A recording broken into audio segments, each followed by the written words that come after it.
All right, so we all know how it goes. New year, new goals, but also new excuses on why not to pursue those goals. For the longest time, I put off my goal of starting a podcast because, well, I was intimidated. I wasn't sure how to do anything. I wasn't sure if I wanted to invest the time in doing it, and I certainly didn't want to pay other people to do that stuff for me.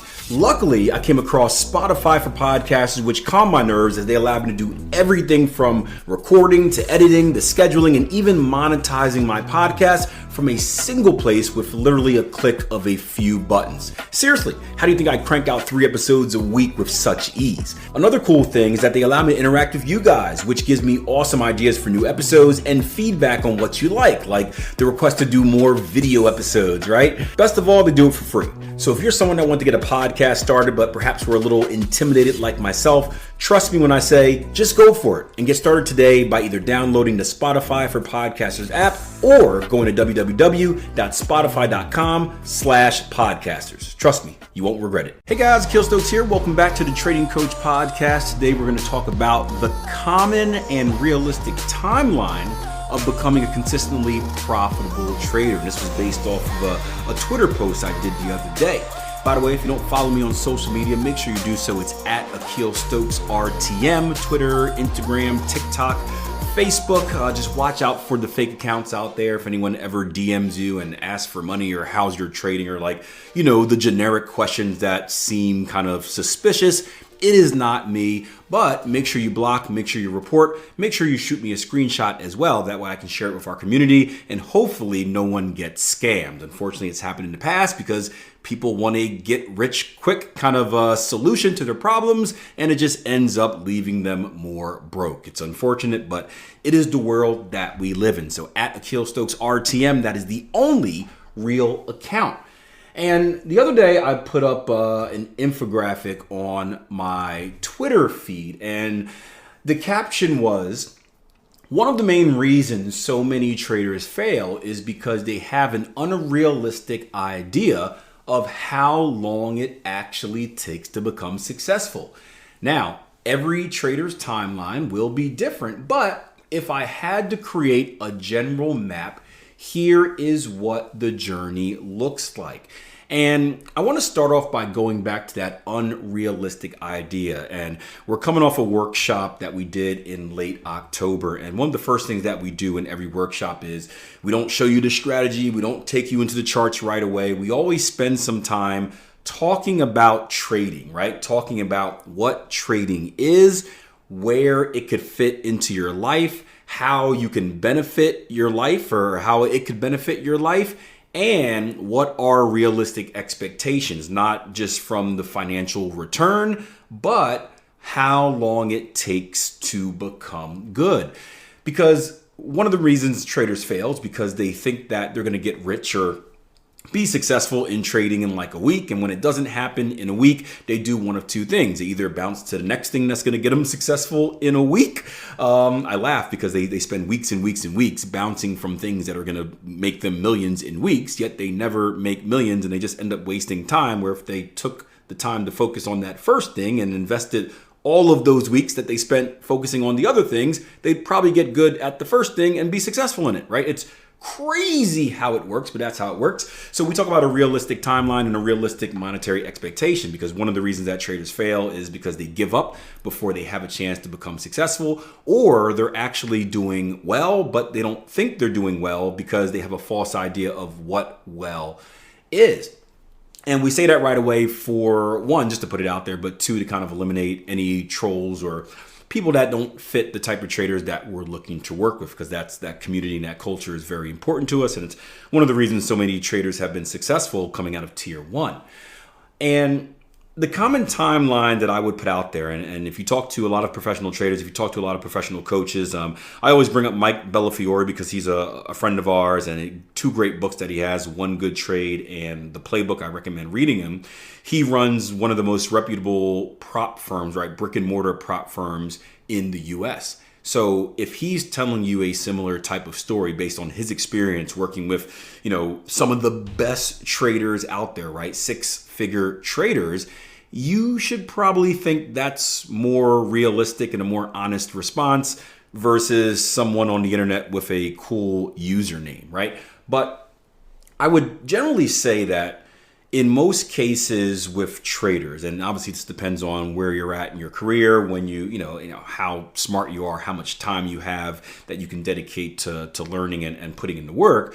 But I would say that in general, it takes between 1 and 2 years to become a consistently profitable trader. I would say like 6 months on the short end. I would say 2 years on the long end. So it's usually like 9 to 18 months, somewhere in there. And if you're someone that's brand new, it's funny because you get kind of different levels of traders. You get traders, or at least what I say we get different types of traders. We get traders that are almost there, meaning they've done everything right, but there's one last obstacle that they either didn't know about or they need help clearing. And we can help them through that. And I've seen traders come through our program like that who have been successful in like 3 months because they literally do their evaluation with us. And I'm like, dude, yes. There we go. And then they just fix that one thing. They kind of readjust it and blah, blah, blah. And boom, they're good to go in 3 months.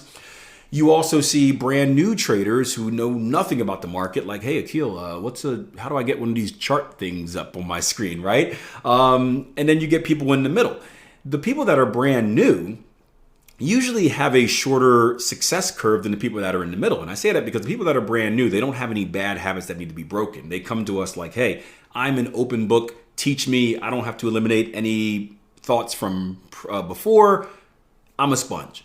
The people that have kind of a little bit of experience, they're kind of on that line, on that balance beam, right? Between like, yeah, I know I need to learn a new way, but I don't quite want to get rid of this old way. Like, imagine it's someone that has like maybe an ex-girlfriend that they're still in love with, and it's like, hey, like I've got this new girl that I'm interested in, but I still kind of love my ex, and they keep kind of bouncing back and forth, right? I've been watching this show called Good Girls, and one of the characters in there, she has like a baby dad that is like she's still in love with, but she's dating this new guy, but she still kind of loves the old baby dad, and she's stuck in this kind of middle ground, which is, why it's fresh on my mind.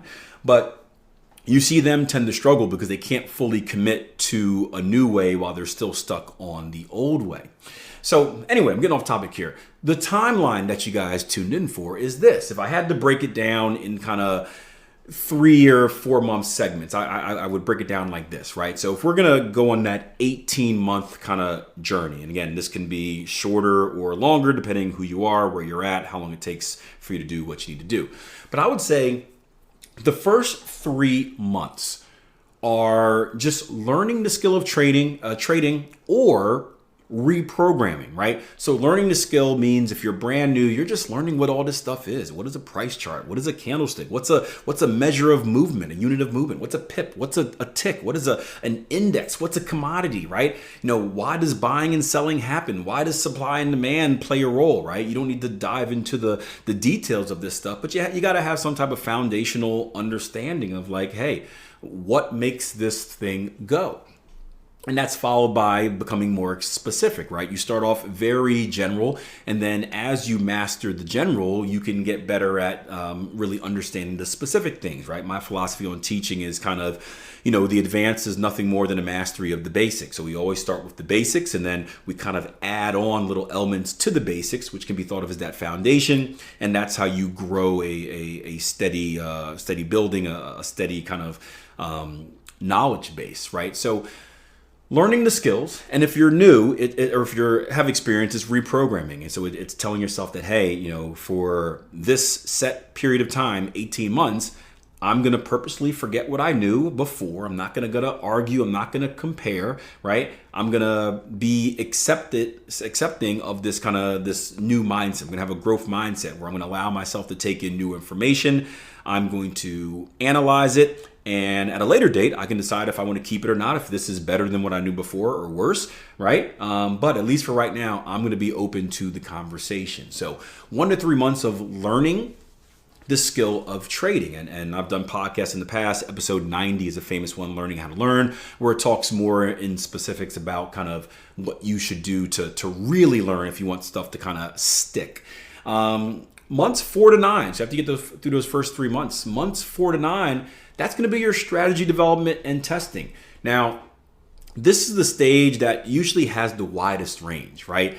And it depends on a lot of things. It depends on if you are starting a strategy from scratch or if you are using a strategy that is already built. So for example, we teach 2 ways to trade, right? Or many ways to trade, but like 2 different paths you can take. We have strategies that are ready and available for you. Obviously you need to test them and tweak them a little bit, or you can build your own strategies. And what we teach you through the courses is you earn and learn the skill to be able to do that. One is going to take longer than the other, right?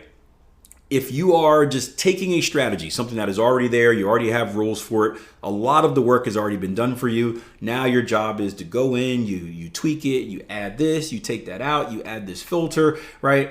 It's not going to take as long, it's not going to be as much trial and error than if you were building a strategy from scratch. Trust me, I've tried many strategies from scratch in my life. Failure is the usual kind of result. And I don't mean failure is negative, like it fails forever, but like you try something, you fail, you try something, you fail, you try something, you fail. Each time you fail, you kind of take bits and pieces from it, and eventually it ends up as something that works. But it's a very long process versus like, hey, I already have something that works. Now my job is to try to make it work better. One isn't better than the other. It depends on, your situation. I would say maybe if you're a new trader, you start off by grabbing something that already works, tweaking it, because the idea is we want to get in the market. We want to kind of start trading live. And while you're trading live and producing income, this is the time versus money thing. Now you can use that extra time you have to start building your next thing or your new thing, right? Versus wasting a lot of time up front trying to build your thing where you could be making money. That's just my personal opinion, but it doesn't matter. But this is the part that could take, again, anywhere from, a few months, maybe 2 or 3 months, to maybe a year, depending on what path you take, right? Strategy development, and then ultimately the testing of that. Now, once you're done that hard part, right, the middle, right, the middle wave of our Elliott wave here, then we go into another short period, which is going to be forward testing or demo trading, right? This is where you're basically taking your completed strategy and you're making sure you can do it in real life. It's easier said than done. A lot of things are easier in hindsight or in back testing.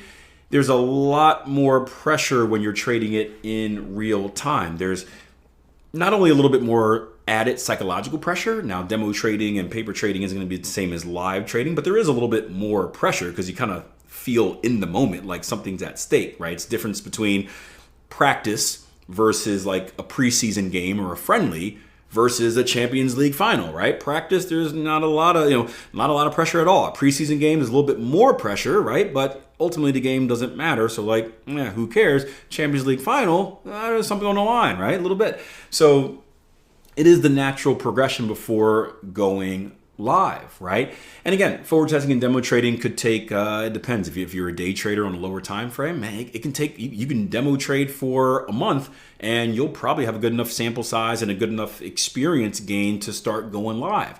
If you're demo trading on a 4-hour chart, right, the frequency is a lot lower on a 4-hour chart. So a month probably isn't going to be enough. You probably want to take 3 months or maybe 6 months, right? All depends on what you need to feel comfortable and again, how many mistakes and errors you find yourself making as well. The last part is going to be the rust busting, right? So I talked about after kind of the paper trading and the demo trading, it's time to go live. A lot of people think you go live and you start making money hand over fist right away. Not so fast, my friend, right? Remember, we are new. And whenever we are new, we are at the point where we are going to make the most mistakes, right? Although you have coaching and mentorship, and it's even worse if you don't, who can kind of warn you about, hey, expect this, watch out for that, be aware of this.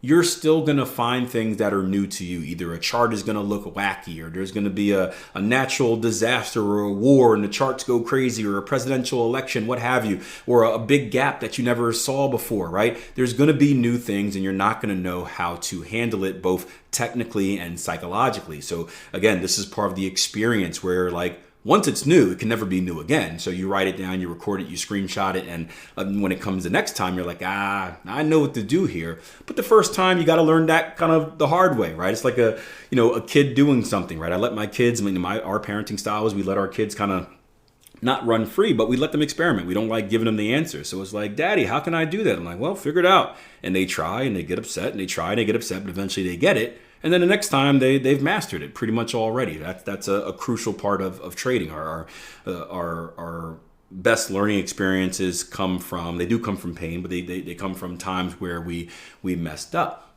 But we have to remember that this is part of the process, and that rust busting process, that process where we're going to be kind of battling just to keep our head afloat, battling to stay break even. That can happen anywhere. That can be another 3 months. It could be another 6 months. It could be a year, right? We always tell traders, man, if you can make it through your first year, not broke, then you've won. Because in that time, you've learned a lot of lessons, and the next year is going to be a lot easier because you're not going to have as many new surprises. So, I hope that gives you, especially for you guys that are new, or maybe you're somewhere in the middle of the mix, I hope this gives you a realistic timeline of what to expect. Because again, in the back of your mind, if you know what the timeline looks like, if you say like, hey man, Dave, I'm not going to be a successful trader, I'm giving myself to at least 2 years from now, it helps massively, because now you're not rushing through the process. When you're not rushing through the process, you're not making as many mistakes. And you're not making as many mistakes, you're not beating yourself up as much. And that just helps you stay in the game. And the game of trading and success in anything in life is just staying in the game long enough until you have a chance to be successful. So hope you guys enjoy. And hey, if you have any comments, let me know in the Q&A section below this video. Seriously, I'd love to hear about your journey, how long it took. What do you think about my timeline? Is there anything you would add in there as well? You can do so by leaving your comment in the little Q&A section below this podcast. If you're listening on Spotify, if you're listening on YouTube, use the comment section below. Let me know. I'm going to read through it. Maybe I'll come back in a future episode and share. And if you're listening somewhere else where you can't comment, shoot me a DM on social media at Akil Stokes RTM, the real one, of course, and I will make sure to respond and check it out. All right, take care.